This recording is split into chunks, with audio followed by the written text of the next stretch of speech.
I mean, honestly, it's at Tyson's. As you can see, I'm with the original river rat. Yep, right here. And why were you just laughing? Because I found a food plot seed that's called Big Sexy from Domain something, a Domain Outdoor. And we were just joking. Maybe we should, the food plot that I've been showing you guys. No, it just sounds like something that we would name a food plots mix. Right. Big Sexy. And just joking about how my bigger food plot that I've been telling everybody about, we should name it Big Sexy because it's a big food plot. Well, they got turnips in there. They got two different kinds of turnips in it. See, I did not go the way of the turnips. No, I went chufa. Here's your bird clock. Yep, that goddamn thing. Chickadee. No, we don't care about them. Most annoying damn bird on the planet, besides a turkey and a pheasant. So, anyways, I've got chufa planted. I've got white clover planted. If anybody's wondering what chufa is, everybody will know it as nutsedge. That's all it is. So just say nutsedge for everybody. Nah, that just sounds bad. You could almost mispronounce it and say nutsack. So I like chufa. Chufa. But it's chufa, white clover, not red clover or regular clover, just white clover. Okay, turnip, rapeseed, kale, and radish in that mix. Yeah. And the big sexy mix. In that big sexy mix. Mix. I didn't do any of that. I did straight up chicory. I did straight up forage rape.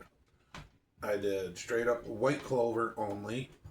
And I did chufa. Those are the 4 that I have planted. And I will end up doing soybeans, but I am going to hand spread them throughout, and if they take, they take. They don't, they don't. I got the ground tilled up enough that it's almost like it was disked or plowed anyways, because I reset the tractor depth on that.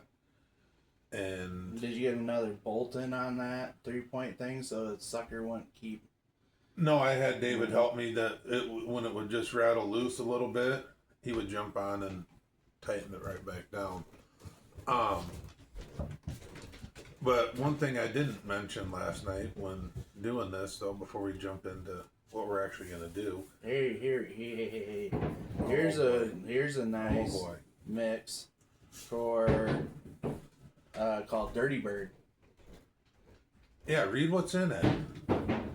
A lot of big, tall plants. I don't want that for deer hunting. It's bad enough that chufa can get 3 feet tall. That covers half a deer. Millet. Yep, that goes tall. Sunflower, sorghum. Oh yeah, okay. Soybeans. Yeah, all that stuff's gonna grow 4 to 6 feet tall. If it has that creates nesting areas. I don't want them nesting where I'm gonna shoot them. That's the other thing. Big thing when you're doing food plots is you want to make sure you want to be able to have access in and out of and not be able to disturb what you're hunting. But anyways, before we jump into everything, what I forgot to mention is so at my inside corner where I took my blind down, and I kind of pointed that out in my last video that I posted, I got a path that goes into the woods and along the field edge just inside, and it goes down to another stand. I opened it up so that way we have access instead of walking through a cornfield and making a bunch of noise to try and get down to our south end of the property. I made a path for us so that way we can get in nice, quiet, and you would not believe all the deer tracks and all the turkey tracks that are on this thing. It is unreal. I mean, it's becoming a super highway for them. But you and your turkey hunting this year. You want to talk about that? I mean, gotta have it coming to Jesus with it. It's been a long time since I got my rear end handed to me like I did this year. Started off really good. Youth season opened April 11th. Took my daughter out. Opening day. We went down to Graceland, just outside of town here. And had to come in immediately, like 5 minutes after fly down, 30 yards, didn't present a shot. I'll get with more on Graceland here in a bit, but I'll just go right through the timeline for the most part. And then, so no shots were fired. Went out the night. Let's just say his superhighway didn't turn out to be a superhighway during bird season. I didn't get it in until late. So, but anyways, that night I took my boy out over by our other property that I have permission out, where I've been filming the videos and have the plots, and this is just beforehand. I was sitting in that blind that I showed that I took down and watched a bunch of turkeys walk out on the other side of the field. Made a game plan for that following morning. Got in super early. Got within 40 yards of the timber, setting out on a field edge next in a hay field. And then that ended up being a really good... Oops, sorry. This guy, I tell you, wants to be in the video, but he's got to tinker with shit. Had a really good morning. By 7:30, had a Tom come in responding to the calls, and at 7:45 he was knocked down dead, and my son had shot his second turkey. He hunted a grand total of only 3 hours. Thought it was going to be a grand start to the season. Lo and behold, that would be the only turkey that we kill this year. Thought let the place settle down. Wait until my season opened, which was second season the following weekend. Hunted over at Graceland. It was kind of a rainy start. Mm-hmm. Nothing happened. Went back over towards my place. Really need to come up with a name for that place. What, the one over by your place? Yeah. Let me think of something. Memphis? No. What? Don't you dare say Big Sexy. No, we're not calling it Big Sexy. I'll think of something. But until then, he'll probably come up with it during the video too. Mm-hmm. But anyways, went over there at about 10 o'clock, hunted, saw one turkey halfway across the field, took a quick little lunch break, went back into the blind, and ended up seeing the Promised Land. Okay, the Promised Land. So we're hunting the Promised Land now. And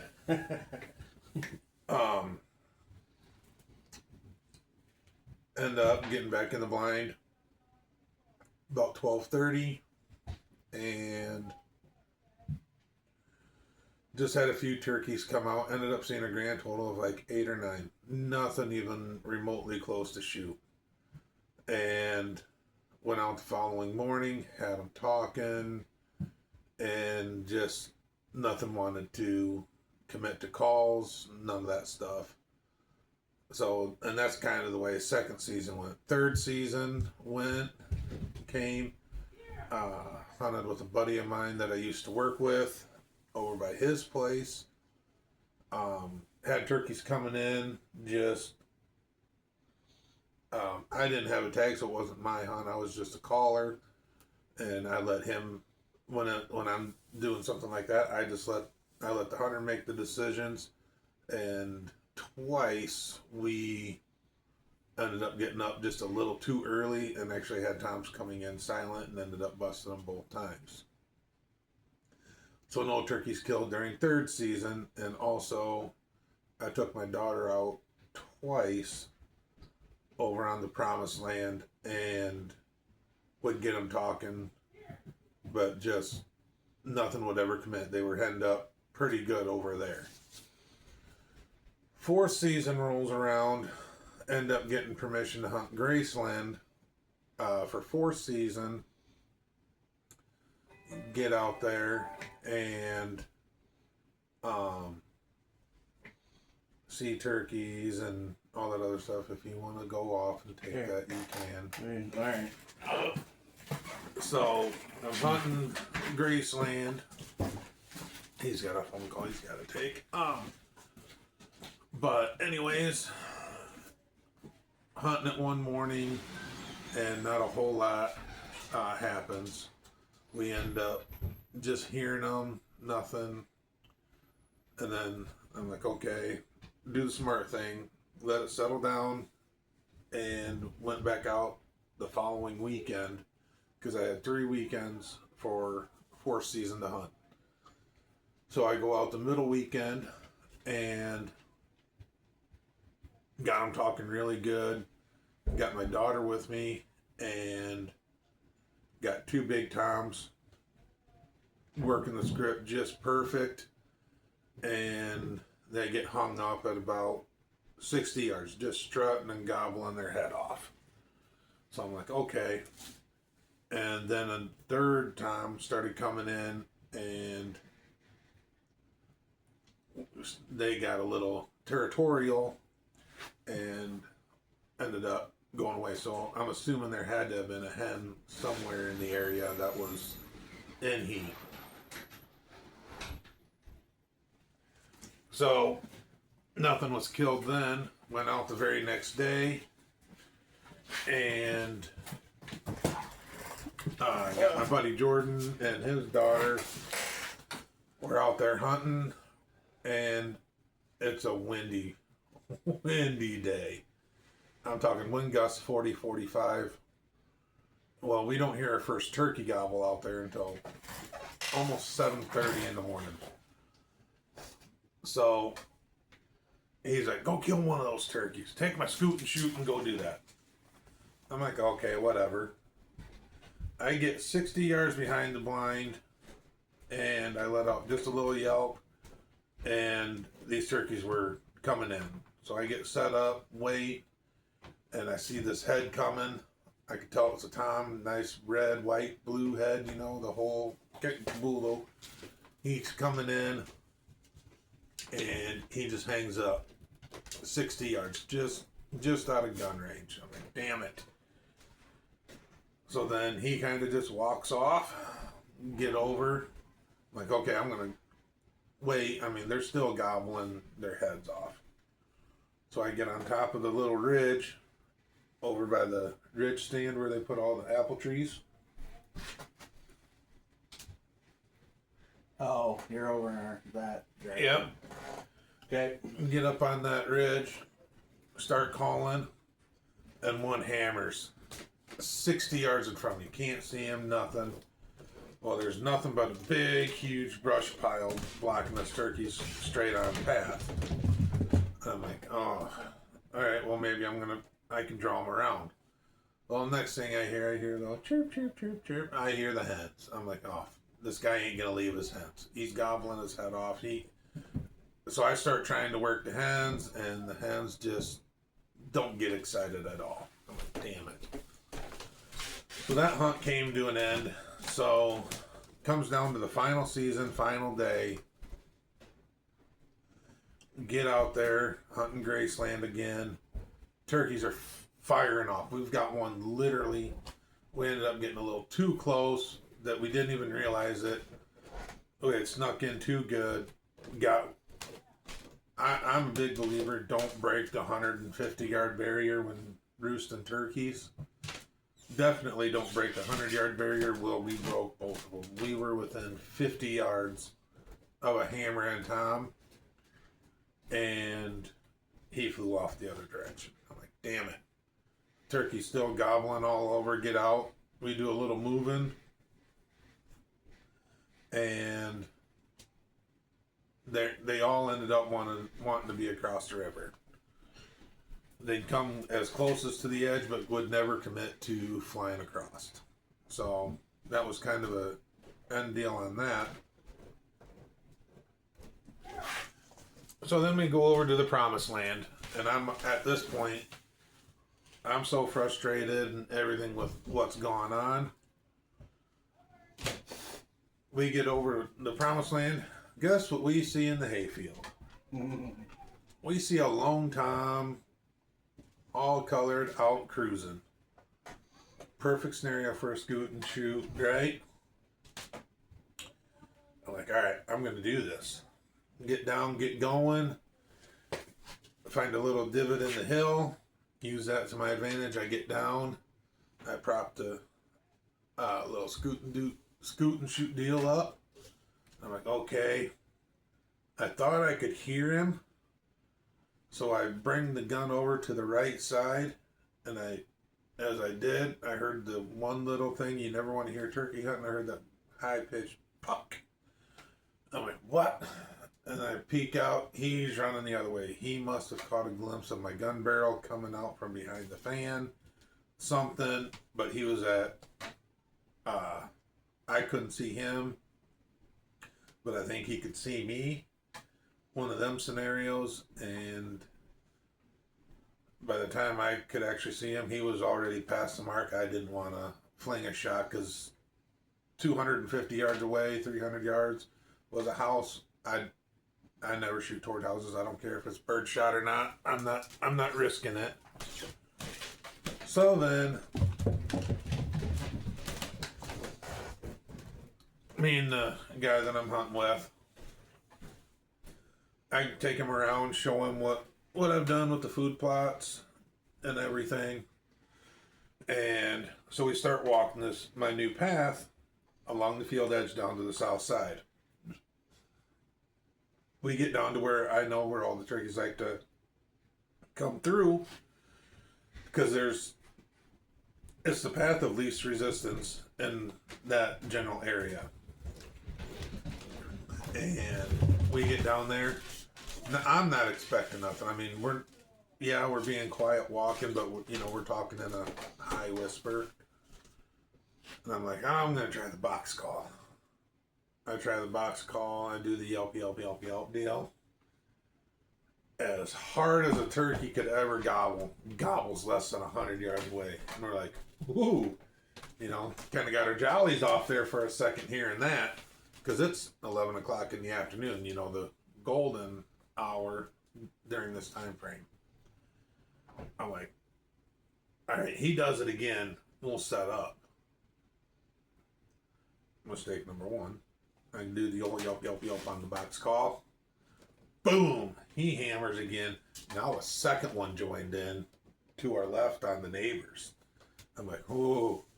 I look over at him, and he already knew what I was going to ask. He's like, I need to go here. You need to go here. He's coming over here. And I'm like, yes, let's do it. We set up. I just do light calling. The one in front of us hammers again, and I'm like, oh, this is going to happen really quick. He, coming in. Well, the one on the neighbor's hammers about even closer. I'm like, ooh, we could double. So we're getting ready. So within the span of this all happens within a span of a half hour. I let out another yelp.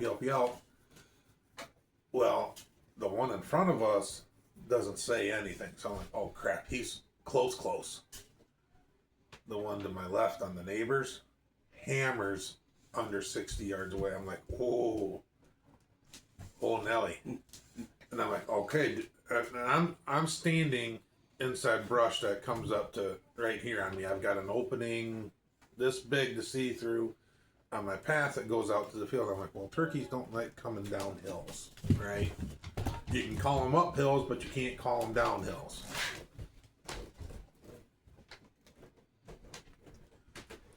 Well, apparently I don't know how good my calling is. And after he did that, I just let out just a couple, 3-4 yelps, set the box call on the ground, set everything on the ground. I'm ready to go. movement catches my eye, and I hear I hear him drumming. I'm like, oh, he's just gonna stand up there and strut. So I put my gun on the left side of the tree, which I should have left it there. And I'm like, oh, I ain't gonna be able to shoot, but I know this one in front of me was hammering. So I bring it back around. The minute I bring it back around and turn and look to my left, lo and behold, this cocksucker's walking right down the path, 20 freaking yards in front of me. I'm like, damn it. Oh, okay, he's gonna come right through. I put my gun barrel on. I'm locked, cocked, ready to rock. And he doesn't take, he gets right there, and I can see him. He's feeding. His head comes up. I'm like, oh, here he goes. I get beaded on him.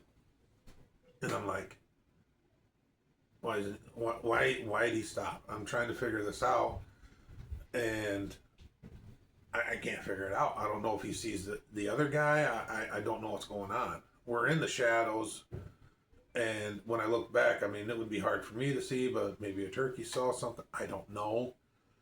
And he starts going back the other way. I'm like, oh crap! So I quickly swing the gun back to the left side of the tree. Like I said, should have left it there. The minute that turkey comes in, gets in that opening, I shoot. I don't know what happened. Quickly get out and look. Turkey's nowhere to be seen. No flopping, no feathers, no nothing. And that was the only shot opportunity that I got between all 4 turkey seasons. And that was just my luck. I had some of the dumbest luck that can happen when you're out hunting. It all happened this year. And he blames it on me.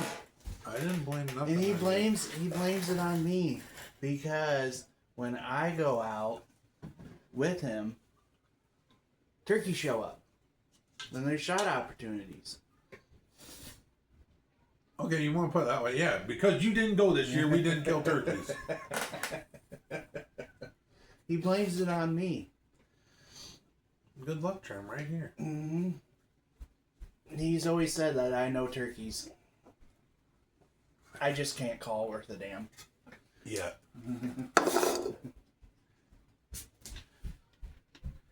So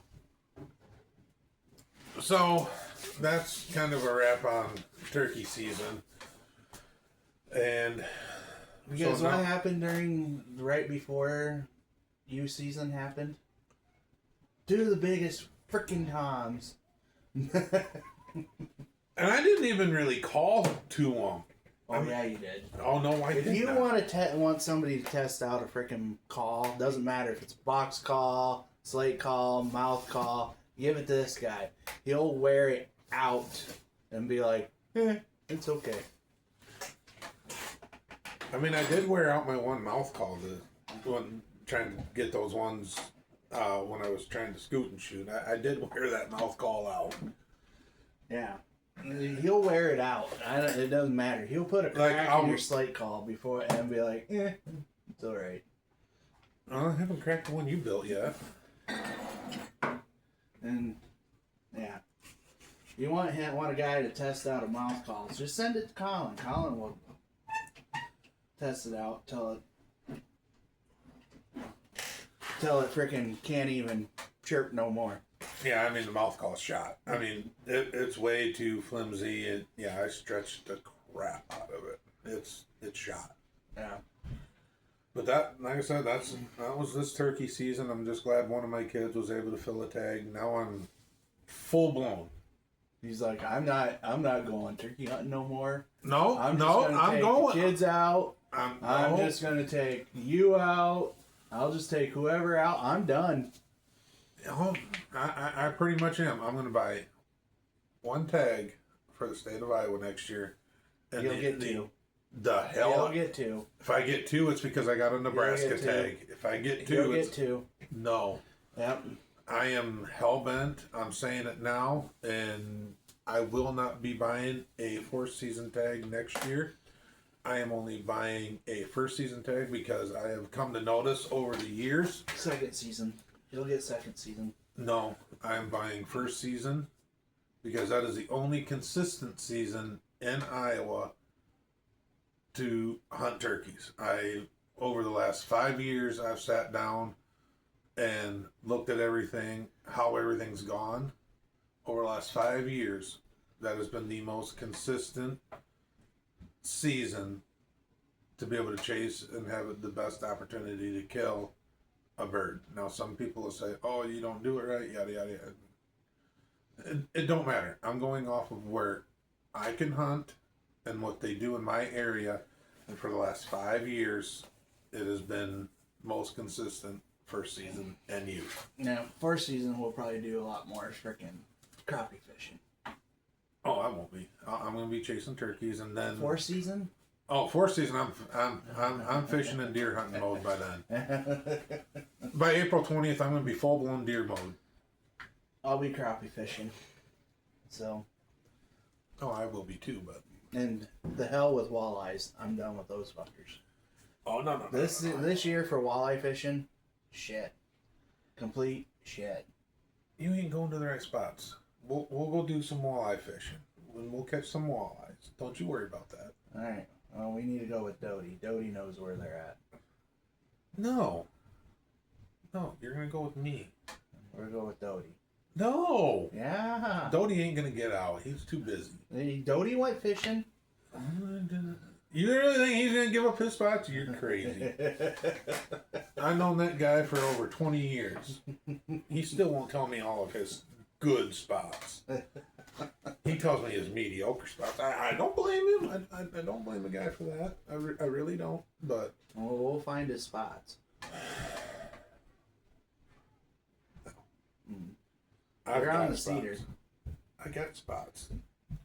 Just none of them are close spots. They're not close, but I always go and catch walleyes there, so that's what I'm going to do. But no, I am full blown deer mode, getting everything set up, and I'll be doing a lot more videos of with the food plots, what I'm doing, the trail cameras. I'm only going to run 2 trail cameras this year. I'm not running no cell cams, none of that. I don't feel the need to. I don't need to. A regular trail camera will tell me everything I need to know, and I'm only going to run it from now until maybe about the 1st of August, because that'll tell me everything that I need to know, especially on the Promised Land, and I don't even need to run anything on Graceland. I know how the deer run out there and stuff, so I can just go up, set my stands, and be done. That's where I'm mainly gonna go. Things go right with the new information that I've got about the Promised Land. You'll be hunting the Promised Land too. Just not the good, not your guys' main spots. Because you guys put a lot of freaking work out there, and I haven't done shit. Yeah. You gotta come out and help. You know, you're my stand hanging buddy. Oh God. Yeah. There you go up there. I fucking hate going up. Well, Latching shit in. Well, maybe if I keep losing weight, maybe I'll be the one going up, and I'll try and trust you to hold me into that damn tree. And that might have to be because my knee ain't Yeah, I know. fixed. Well, I got 2 of them. Yeah. But no, this guy can vouch for me though, and I showed in one video how I've got a double stand 10 feet off the ground. Mm-hmm. Do you need to be 20 feet in the air to kill deer? No. You need to be 25 feet. No. Remember that one freaking portable that we saw that was on the very tippy top of that fucking tree? That was more than 30 feet. Yeah. You're like, go up there, see how it is. No. Yeah. And it was sticks and it was a portable. No, I'm not going up to the tippy top of that damn tree. I get why people say getting up high, yada, yada, yada, yada. Well, I can remember back when, where my dad had a friend before he moved away, He stood at 6'4", okay? He would take a portable stand. This is no joke. He would go, boom, and that's all the higher he would be off the ground. 7, 8 feet. This guy has numerous Pope and Young and Boone and Crockett deer hanging on his wall. And he's like, you don't need to be that high. You need the cover. So I hunt as high as what the cover will allow me. Mm-hmm. For the way that I've been setting up the promised land over the last 6 years, there are very few spots that you need to be over 10 feet in. Mm-hmm. And because you just, as you know, you lose ground cover. You use you lose the canopy, and you lose the shadows to be able to hide. We always, and you always sat me on the ground, and I've had more opportunity on ground, sitting on the ground, than sitting in the tree. And I've shot more big deer off the ground than I have out of a tree. Mm-hmm.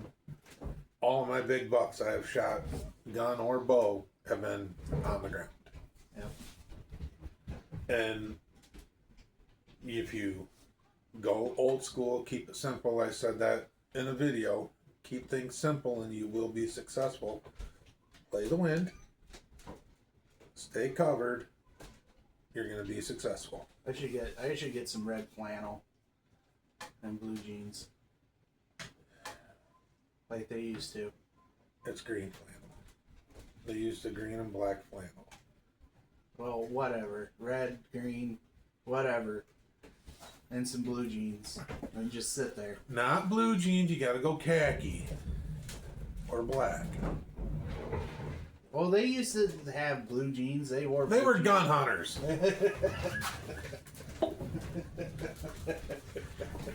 Okay, now I will admit, I'm gonna have my best spots are gonna be from a ground blind this year. I've got 2. I'm gonna order 1 more to give me 3, and I can straight up be honest with you. I don't know how much camo I'll actually wear. I like getting up close and personal. Most of my shorts, if you see any video clips of the deer, and it looks like they are on ground level, those were all shot out of one of my ground blinds. And that's, I mean, do I do a lot of brushing in with them? No. But I get them set up to where the deer get used to them for well over a month. I leave my windows open. I leave the mesh up, but I leave the windows so that way I can sneak in anytime and I can look out through the mesh, everything else, but I leave that open, and every so often I go out and I'll unzip it, let it go for a little bit, and then I'll have it zip back up, and I let the deer get used to that pattern. Okay? So that way they never have an issue with that flat being open or closed with the mesh. How many deer last year did we have walk by with you, me, and my boys sitting in there during youth season? How many deer that one night came walking by us under 50 yards? A lot. I quit counting at 8. Did he finally get one? He did shoot at one, but he missed. It was right. I mean, maybe had 10 minutes of shooting light left. I mean, it was a tight. Yeah. It would have been tough for anybody, especially a first timer. I just can't remember. I couldn't remember if he shot one or not. No, but anyways, it just goes to show you let the deer get used to the stuff out there, and they will adapt. And I'm a very firm believer in that. Growing up, I read a bunch of articles where I do remember this one. If you hear a bunch of noise up above me, that's my dogs going nuts. I read this one article out of Bow Hunter magazine. this was years ago, but this guy didn't have access to putting in food plots. But he would go out. I can't remember what state he was in, but he would always go out and put corn or soybeans that had been picked, cracked corn, whatever, or a hay bale, alfalfa bale, whatever. He would go out and put it in the vicinity of his deer stand.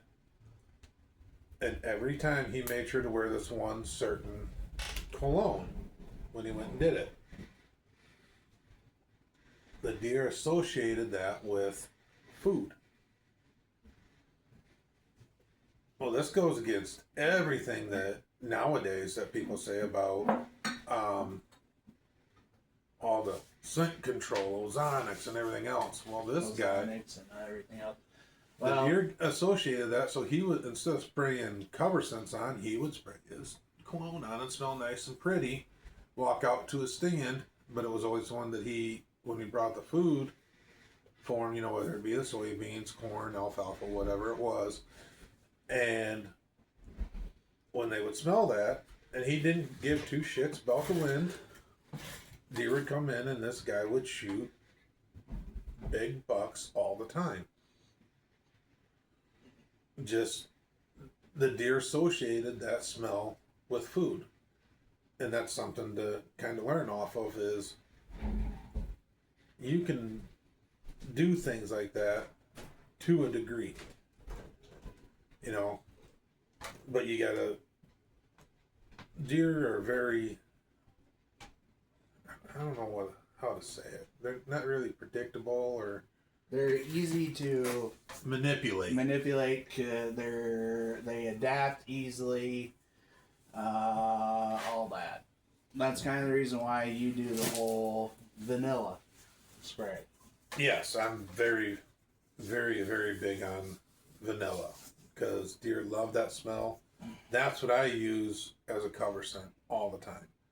And how often does that work? Well, it works quite a bit. But they don't. But 2 big deer came downwind of me, and I'm talking. When I'm talking big, I'm talking over 150 inches big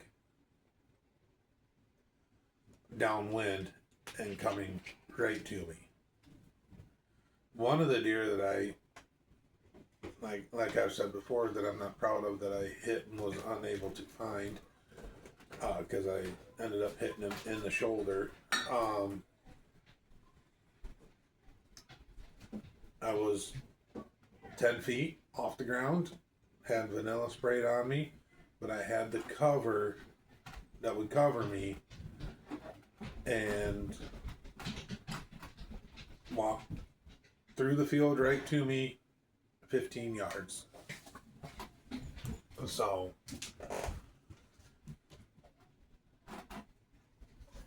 things can be done. It's just you got to learn what the deer prefer in your area. And when I used it, a big 8-point came up from the left of me, but I was faced that direction because I was trying focused on it. They found Jordan's deer, and I wasn't paying attention to what was going on behind me. And this big 8-point kind of stopped after I heard a twig snap, and I looked, and I was like, oh shit. And he kept right on moving. Just kept right on moving. And he stopped behind a frickin' mulberry bush, and I couldn't get a shot off. I drew back on him, couldn't get a shot off. I was pissed. Was that the last buck Jordan shot with his bow? Yeah. That was that goofy one. That he wasn't. That goofy 7-point yeah. one? That was a morning hunt, too. No, that was a night hunt. Was it a night hunt? Yeah. I thought Jordan shot his in the morning. No. That was a night hunt. Because I was done hunting. That was a couple of years ago. Because I had. No, that was last year when I lost my. Jordan didn't shoot one last year.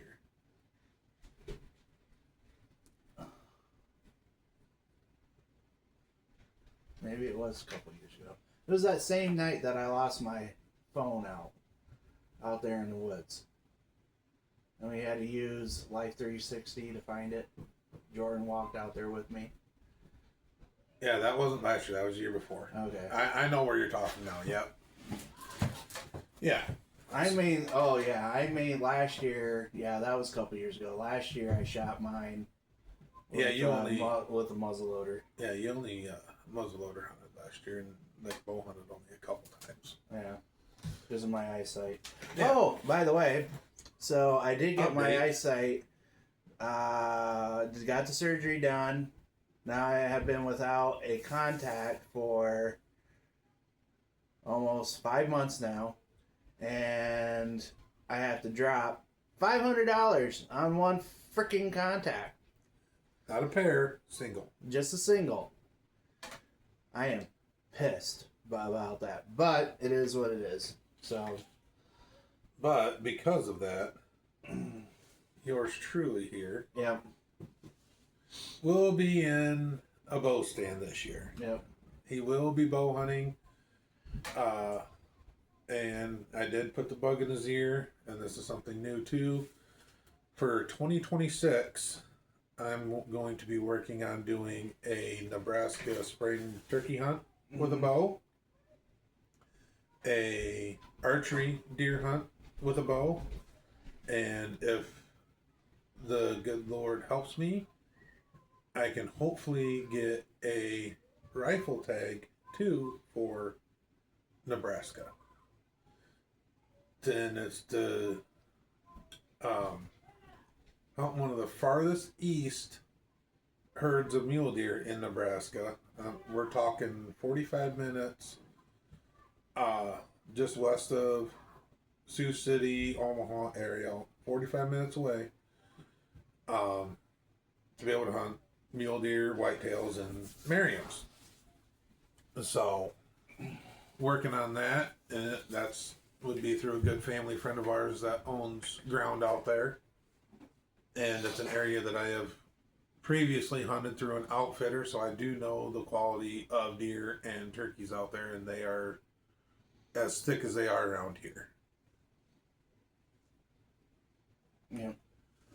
So, but got to draw the tags, got to do some research on all of that. So, I don't know if I would be able to draw a non-resident deer, archery, and rifle tag. I don't know how Nebraska works. I got to do some research into that. But if I'm able to, that's what I'm shooting for. So, I'm trying to get all the plastic off of he's getting ready to do some baits up. But things that are going to be coming up, I know he's got videos in the works. Yeah. My one video did not do well about walleye. I need to learn how to do better. And this is all a learning curve for all of us. Yeah. The videos are going to get better. The content's going to get better.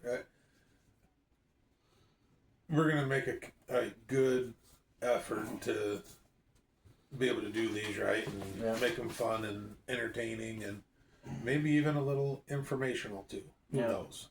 And the reason why I did the walleye thing is because, one, what I know about the walleye spawn here in Iowa, they do not do well on their own. No. They do not do well on their own at all.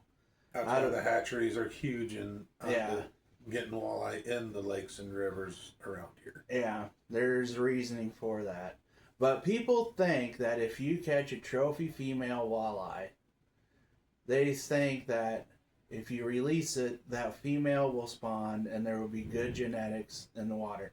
I'm sorry, but when you got 1% out of, what they say, about 500,000 eggs, and only 1% that gets fertilized, only, 1% of those get hatch, but that's only the 1% off of the 5 to 20% that get fertilized naturally. It's very slim. Very, very slim. And then you also got to think that with Iowa's weathers that happen in the spring, you know it, rivers flood like freaking crazy in the spring. And you got all the silt, and then you get all the other crap from the storm sewers and everything else, because our cities are not staying small. They're expanding. So there's more concrete. More concrete means more water runoff into the storm systems that go into the rivers and flood. And then all those eggs get covered up and everything else and da da da da. I did it on that one video. But people honestly think, that if you release the females back into the river, they'll actually hatch, and they'll badger people on Facebook non-stop. It's almost as bad as, well, why in the hell did you shoot that buck? And that's when I do this to him. I flip the bird. Why'd you shoot that buck? I would have let that buck go. Because, da da da da da. And I didn't realize I had to get okay when it's my license or my tag. Yeah. I'm going to do what I want. Yeah. If you do it legally, if you do it within the state laws of keeping your fish, shooting your buck, shooting your turkey, go ahead and do it. Yep. I don't care. If you have your bag limit of, I don't remember what it is for walleye, 5? Yep. Okay. 5 walleye. And one of them is a trophy size female. Or you got 2 trophy size female. And it's within I think your you bag can only limit. keep one over so many inches, though. Is it only one? I think it's only one out of the 5 can only be over. Well, if a there certain is and limit. if there isn't, and if it's within the law, It doesn't matter. it doesn't matter. Go Yep. ahead, take it. I don't care. Oh, and we could go deep into this. I mean, deep into that whole deal between fishing and hunting. And it's ridiculous. I will say this. If it makes you sleep better at night, toodly-doo, go do your thing. Yeah. That's fine, hunky-dory. You think that letting small deer walk is going to help out with genetics and stuff? To a degree, yes, you are correct. Yeah, but if you're having to hound somebody on it, fuck off. And especially if it's not on a property that you're able to control. Now, if it's on, if you're making a comment and you live down in the Des Moines area and somebody makes a comment for me from, I'm just using this as an example, the Des Moines area, it's 2.5 hours away from us. And I get badgered by somebody down there because I shot a 140-inch deer. That has no effect on your big deer around you. Yeah. None whatsoever. It's not going to hurt the state at all either because I shot a 140-inch deer that's only 3 years old. Mm-hmm. It's going to make no impact. Okay. I mean, and it's the same way with the same way with the walleye.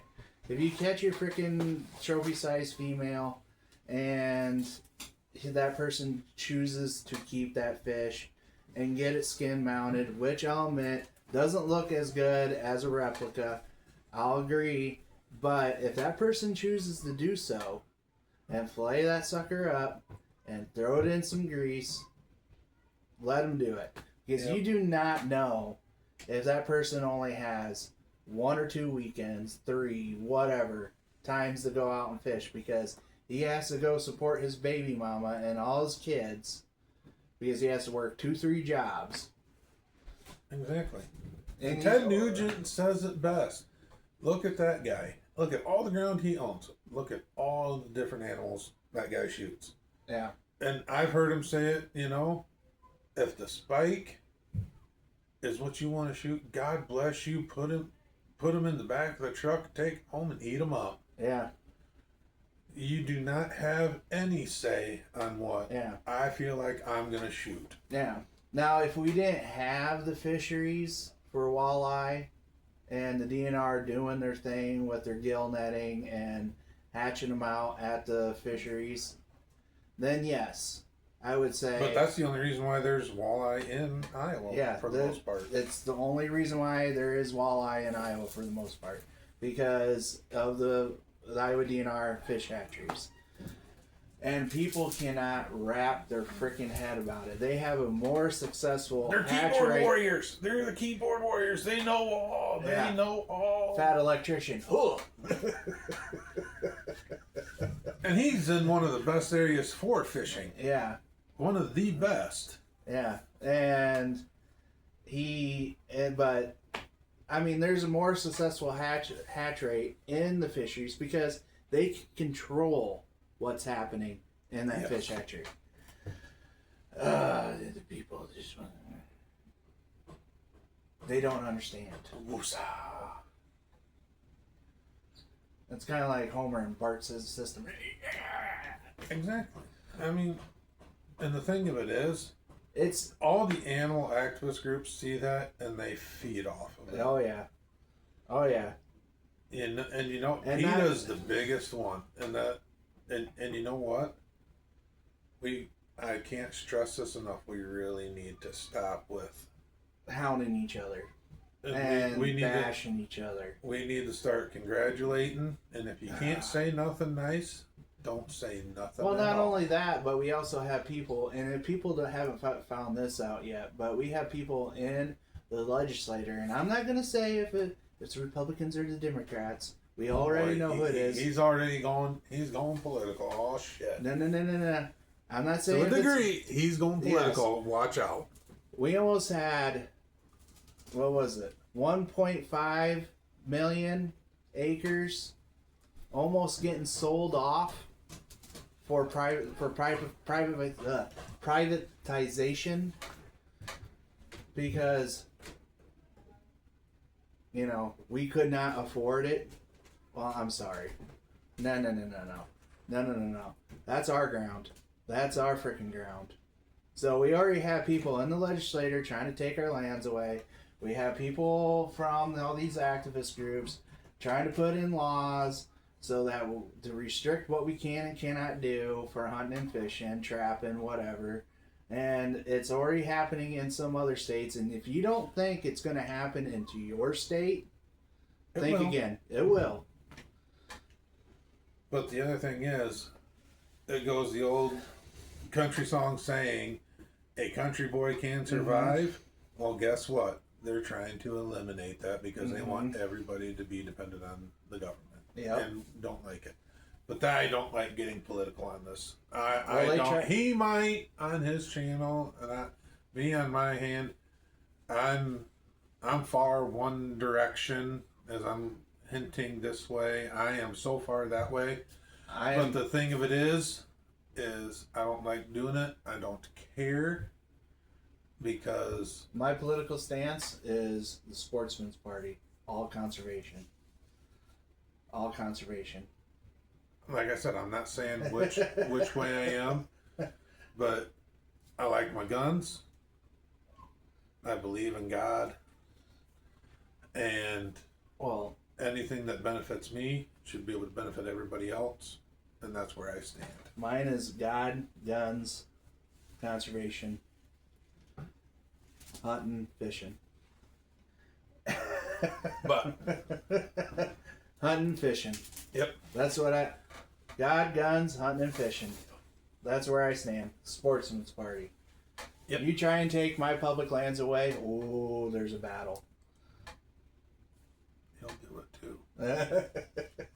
I don't give a shit. Do it too. I don't give a shit if the people if they believe we cannot afford this. We need to build, low income housing on this private ground, that is not benefiting no one.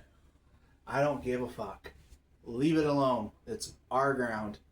All the people's ground. Go find a poor farmer that don't know no better. Most of the poor farmers are starting to realize they're selling the states to make it the public ground. Yeah, well, and then not only that, but there's got to be some abandoned buildings somewhere that can be tore down and built back on. Yes. Yeah. Find that shit. Build it back up. Don't be like going out there and be like, that mountain's not doing a damn thing for anybody. We should privatize it.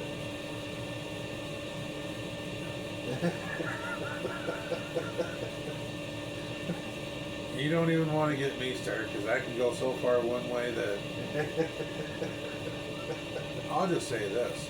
I think if we all lived the way that the natives did back in the 1820s and 1700s before our people came around, I think we'd be a hell of a lot better off.